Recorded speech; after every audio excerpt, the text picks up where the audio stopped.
সুপ্রিয় শিক্ষার্থীরা, আজকে আমরা শিখব ট্রান্সপোজ ম্যাট্রিক্স বা বিম্ব ম্যাট্রিক্স। তাহলে ট্রান্সপোজ ম্যাট্রিক্স বা বিম্ব ম্যাট্রিক্সকে প্রকাশ করা হয় এটি অথবা ক্যাপিটাল লেটার অথবা স্মল লেটার অথবা এ প্রাইম দিয়ে। তাহলে ট্রান্সপোজ বা বিম্ব ম্যাট্রিক্স হচ্ছে মূলত একটা ম্যাট্রিক্সকে সারিকে কলামে রূপান্তর অথবা কলামকে সারিতে রূপান্তর। যেমন আমরা যদি একটা উদাহরণ করে থাকি, যে এ দেওয়া আছে, তাহলে আমি যদি তার ট্রান্সপোজ করি কি হবে দেখেন, যে 415 এটা কি আকারে আছে, কলাম আকারে, তাহলে আমি এটাকে সারি আকারে লিখবো। তাহলে যে 415,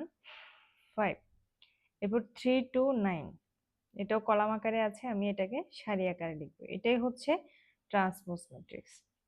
আমি যদি এটা দেখাই তাহলে আমি এখানে শুধুমাত্র কি লিখেছি, একটা সারি লিখেছি। তাহলে আপনি সারিটাকে কি কোথায় নিয়ে যাবেন, ট্রান্সপোজ যদি করেন, এই যে -421, এরপর এই যে এটারও যদি আপনি ট্রান্সপোজ করেন, তাহলে এখানে কলামটা কি হয়ে যাবে, সারি হয়ে যাবে, সারি আকারে লিখবো আমরা। তাহলে আপনারা এটা করে আমাকে কমেন্ট সেকশনে জানাবেন। ধন্যবাদ সবাইকে ম্যাথ উইথ জান্নাতুল নাইমের সাথে থাকার জন্য।